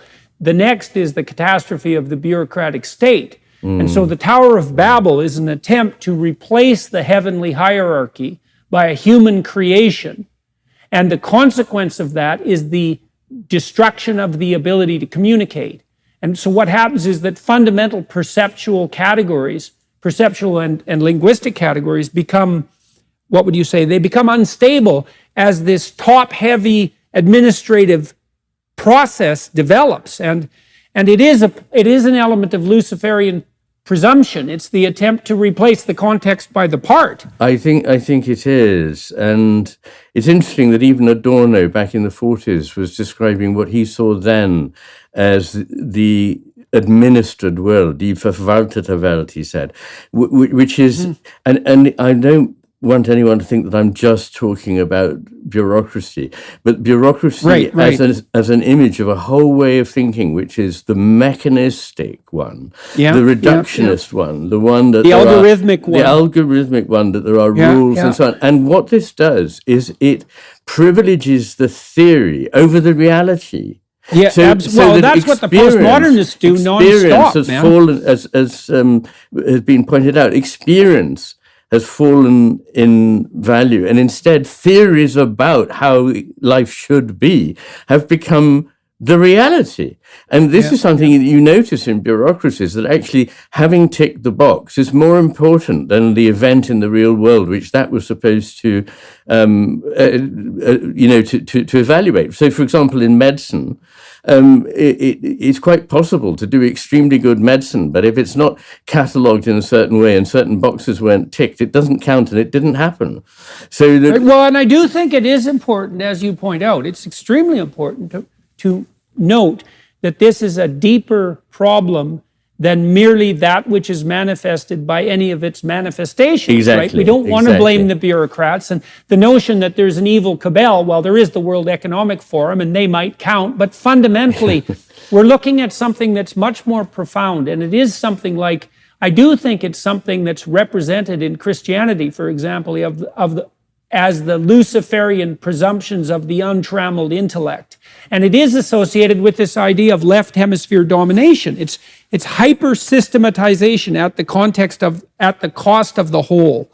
Yes, I think that's right. And one thing that struck me very much in the last few years is that the myth of the master and his emissary, on which the title of the first book or the earlier book is based, is something that actually crops up all around the world. That there is a wise ruler and there is an intemperate, hot-headed general or underling who actually is put out by the feeling that there is this more powerful being, and actually wants to usurp that being. Yeah, very common theme. But there actually this precise myth of there being two beings. One of them that is willing to take under its aegis the other and to allow it to work well, but that other doesn't want that. Like Satan in Milton's Paradise absolutely, Lost. Absolutely. It is a very expression of resentment, envy, and the desire to destroy if it cannot own something. And this seems to be really important element in the picture that we're looking at. Yeah, well, I think it's the crucial element. And I think you're putting your finger on Milton's Lucifer is absolutely perfect. I thought about Milton in relationship to the rise of totalitarian states. And so Milton was writing about Luciferian presumption before totalitarian states in the modern sense really came into being. And one of the things that his poetic genius intuited was that our Luciferian intellectual presumptions would entice us into producing representational systems that would then attempt to replace the territory with the map, and to privilege epistemology and to privilege this narrow rationality that you're describing above all, and then also to insist upon that representation and that replacement. You really saw this with the Soviets, right? Where the Soviets and the Maoists, they were so insistent that their representation replaced reality that it became criminal to admit that you were suffering. It's like, you can't be hungry, the state is perfect. Yes, oh yes. And in Venezuela, they've made it illegal. In Venezuela, they made it illegal to list starvation as a cause of death by physicians. Oh, wow. But what fascinates me there is that denial is one of the key features of the left hemisphere's take on the world. And it's so striking in medical cases that people who've had a right hemisphere stroke will claim that black is white. They will just deny that a completely, obviously, uselessly paralyzed limb is fully under their control and they can move it and there isn't anything wrong at all. Well, so in keeping with your notion and Goldberg's notion of the right hemisphere, let's say, as an anomaly detection system. So imagine this. You know what happens when you have a tooth pulled, eh? It takes your tongue, and it'll do this all by itself, like 3 months of exploratory work to map out that new crevice. And so you imagine that your left hemisphere there's a representation of that section of your mouth that's unbelievably highly detailed. And then you upset it, and now there's an anomaly detected by the right. It says, there's something here where the map no longer matches the territory. And then there's all this exploratory work that has to be done in order to map out the contours of the mouth. And the mouth is really relevant because the mouth and the tongue are unbelievably thoroughly represented at a neurological level. And so it takes 6 months or 3 months of constant busy work to refamiliarize yourself just with the inside of your mouth. So now let's say you have right hemisphere damage in the parietal lobe and you lose half your body, but you don't notice. And I think the reason you don't notice is because the left has no choice but to impose its axiomatic presumptions when there's nothing indicating the lack and there's no pathway forward to a new representation. I've seen people who I had a cousin who got really ill, and she was diabetic, and she had a lot of immunological problems, and she had to radically modify her whole life to deal with what she could and couldn't eat. And she didn't do a very good job of it. And my parents and other people, her relatives, were often upset with her. Not so much my parents specifically, but many people who knew her were hurt and upset with her because they felt that she was denying her illness. But I thought, man, if something happens to you that's cataclysmic and it changes your entire identity in an extraordinarily complex manner, it can take you months to years to readapt. 3 months just to remap your tooth. And then the left will insist that the pre-theory is the only one that abides. Yeah. Well, first of all, it doesn't happen the other way around. So you can have just a cataclysmic event like your right arm is paralyzed, and you don't deny it at all. In fact, you're appropriately upset about it. So it is something to do with the left hemisphere's way of understanding things. And what is really fascinating is that when something is not there, and there are these descriptions of patients who simply won't recognize the existence of half of their body and fail to dress it or shave it. But they also, as pointed out by Tsengele, cannot imagine that there ever was a left half of their body, or that there ever will be again in the future. In other words, once it's gone from the left hemisphere's attention, it ceases to exist. So it's not there. I know, it's so strange. It's not as though this... It's not as though this left hemisphere tendency is simply to deny something. It simply doesn't believe that it exists. So, and when you put that on the cultural situation at the moment, it begins to cast some light on how people who can't be that stupid and who can't be that perverse nonetheless argue that black is white, you know? Yeah.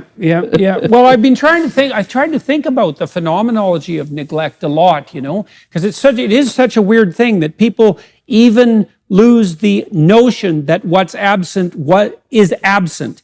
So it's not even not there.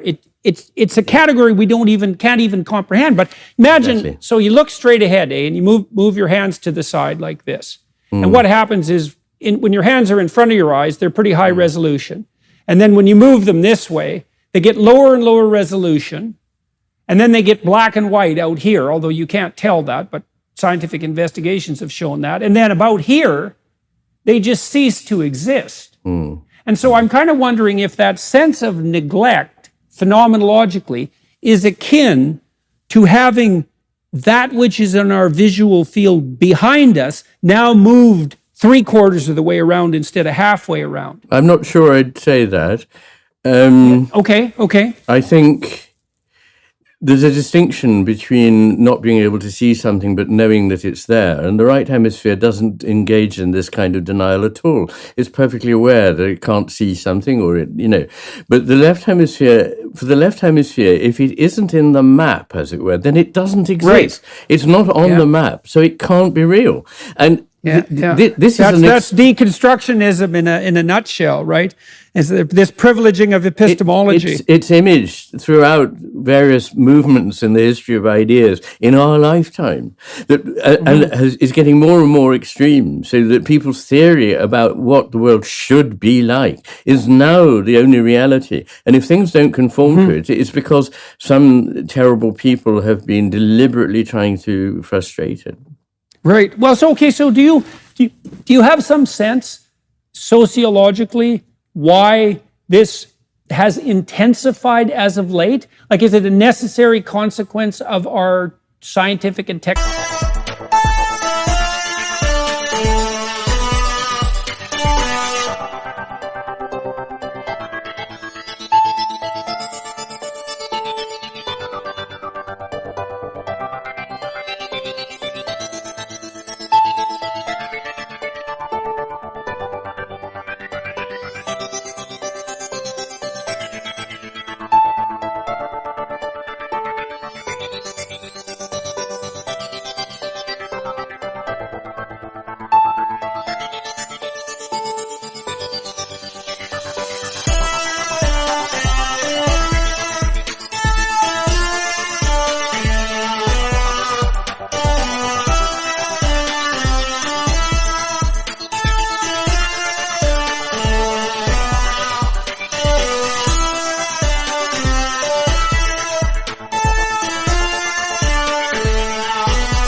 technological prowess and the philosophy that's come along with that? And do you think Yes. technology is accelerating this in some sense? Well, I think our success in technology has led us to believe that we understand all sorts of things that we probably understand less well than at any other time in human history. We may know more technically about them, but we don't really understand what's going on or what the meaning or value or purpose of these elements in the world is or are. And I think that's part of it. The fact is that when you begin to see the world as meaningless and purely mechanistic, then you lose the sense of value, and it's extremely distressing. So it causes an epidemic of anxiety and depression, and that's something that we can see the evidence of all around us. And when people are anxious and depressed like that, they must have certainties. They cling to false certainties, and they'd rather cling to a certainty that's clearly wrong than face the fact that they really don't. They're disorientated. So anything that comes Right. along that becomes the element, and particularly important, is something that offers control. Yes. Because anxiety it's out of control. It's terrifying. I feel, quote, unsafe. I mean, how often do we hear that these days? Yeah. I mean, ridiculously enough, but we do. But the great thing there is we have to get control back, and that leads towards intolerance and effectively things that can't be talked about. And the foundations, as Hannah Arendt said, as Simone Weil said, of totalitarianism. Okay, so imagine, I'll take a bit of a detour here to talking to Sam Harris. And so Harris is a reductive rationalist, and he believes in algorithmic processing. He doesn't believe in free will. And one of the things that's happened that's really interesting to Harris, and I'm saying this with all due respect, I really like Sam, and he's really smart, and I think his orientation is fundamentally good. But what's so interesting to see what's happened to him practically is that he's really abandoned his rational atheism in a phenomenological sense to pursue meditation. And he's developed this meditation app, which is his central focus now, and he's teaching people all over the world to meditate. And what I see happening is that he's taking a respite from the narrow confines of his reductive materialism in the world of the transcendent right hemisphere. And he wants to keep that non-linguistic, and that's sort of the Buddhist twist on that, because if it was propositionalized and transferred into something like a comprehensible religion, then his intellect would just criticize it out of existence. But he finds respite and succor in these practices that I think produce a right hemisphere revelation of harmony and totality and love and all of that. And then you might imagine that absent that proper relationship between the left and the right, so you can't find respite from your narrow preoccupations and your doubt in a relationship with the right. You have to start to depend on ideological certainty as a buffer against the anxiety, because you're not properly integrated in the part of the contextual understanding that would lead you to genuine meaning. And that's where that immersement in meaning is like an antidote to anxiety. Absent that, you have to occupy a narrower and narrower certainty to keep yourself from panicking in some sense. Well, our attention is so fragmented nowadays because it's valuable and is therefore being grabbed at by so many different sources all day long that we no longer are able to pay the sort of sustained, vigilant, non-verbal, non-judgmental openness of attention, which is the very business of mindfulness to try and nourish. Right. I think that people are gravitating to this because in it, for the first time, they can begin to see a world that makes sense. Because, as I say, everything depends on the attention. If your attention is fragmented and is making presumptions about what you're seeing, that it's purely meaningless, purposeless, and mechanistic, then you are trapped into something. And I suppose that what he is trying to do there is to say this is a way in which we can open that up. And I think that's welcome. I suppose I always worry about people adopting spiritual practices, as it were, for utilitarian purposes. But sometimes it's better that they adopt them and then see what comes of that than that they don't adopt them at all. I think it's a mistake to, for example, to think that the point of meditating is to lower your blood pressure and make your mind work faster so that you can be a better stockbroker. And that is really not, that is to misunderstand this process that you're entering into. And it's typically to do what the left hemisphere always does, which is to turn it into a commodity. Right, to instrumentalize it. Yes, instrumentalize it, exactly. Yes.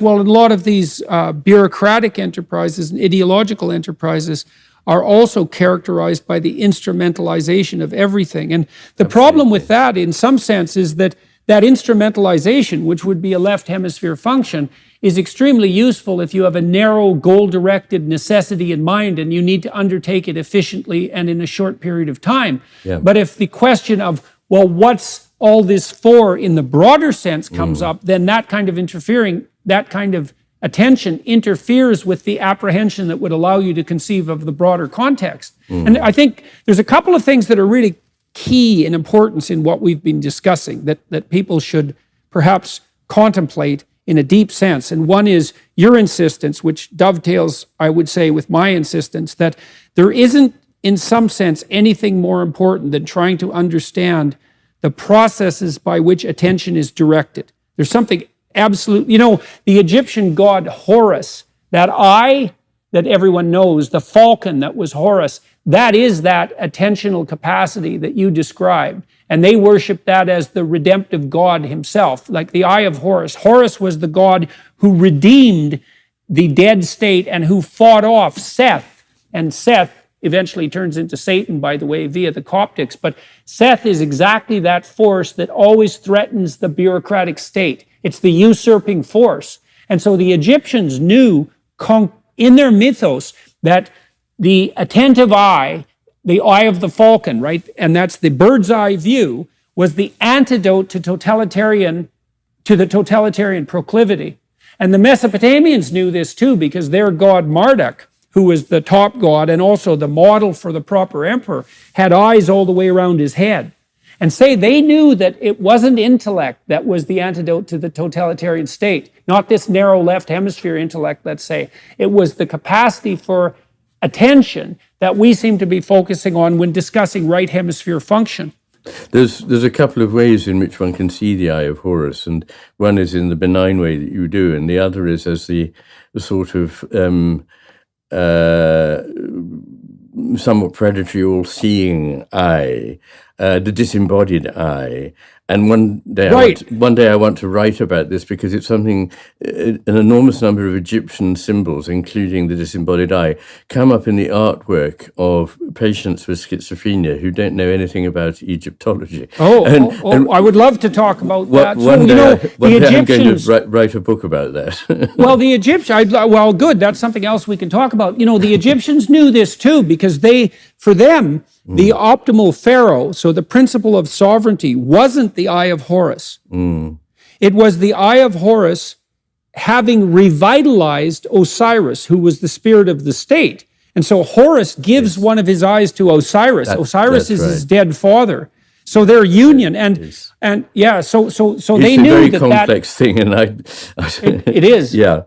But how did we get onto the eye of Horus? I've forgotten. Oh, well, we were talking about the potential redemptive value of attention. Oh, yes, my goodness. Exactly. Yes, and the fight of attention against arrogant intellectual totalitarian presumption. Yes, and I just want to sort of say something very briefly about purpose, that people may think, oh dear, he thinks that, as it were, there's an engineering God who's sort of got it all, the deistic vision, that God wound up the universe and let it go, or can occasionally move into the clockwork. That's not what I mean at all. I mean that there is some purpose that is transcendent, that is sacred, and is not deterministic, which is a really important point to make. Anyway, I think the there's a science talk for points in another day. that. Well, I think the science points in that direction too, Ian. So Yes. and that's another place where we can be really hard-headed about this. You know, I talked to Roger Penrose about this because Penrose does not believe that consciousness itself is reducible to an algorithm or computational. And he believes it, I believe, on grounds that from the physics perspective are similar to the, what would you say? They come from the same conceptual universe as the ideas that you're propounding in relationship to the idea of consciousness at the forefront of, let's say, the revelation of possibility, something like that. So nobody can come up at, let's say, and criticize the ideas that we're discussing, you and I, by saying, well, the biology doesn't point in that direction and neither does the physics. It's like, no, the biology points very strongly in this direction and so does the physics. I mean, so it does. I mean, the argument that there is no direction, no drive, no purpose in biology, but it's all simply accidental. I think there must be a few people left in the world who still believe that, but I think it's largely been discredited completely. It's very obvious, in fact, that biology is highly expressive of purpose, but I think even the inanimate universe is as well. And I adopt a rather unusual position, but perhaps we mustn't go there because it will take us for a long time to discuss. But that the inanimate and animate worlds are not totally distinct from one another. Obviously, they are distinct in the sense that they are completely different and have different kinds of qualities, but they're not ultimately divided. They're not ultimately separate. There is a continuum, is the best way of putting it. I'm going to talk to Ian a bit more for the Daily Wire Plus folks for another half an hour or so about, I would say, his intellectual biography and his personal pathway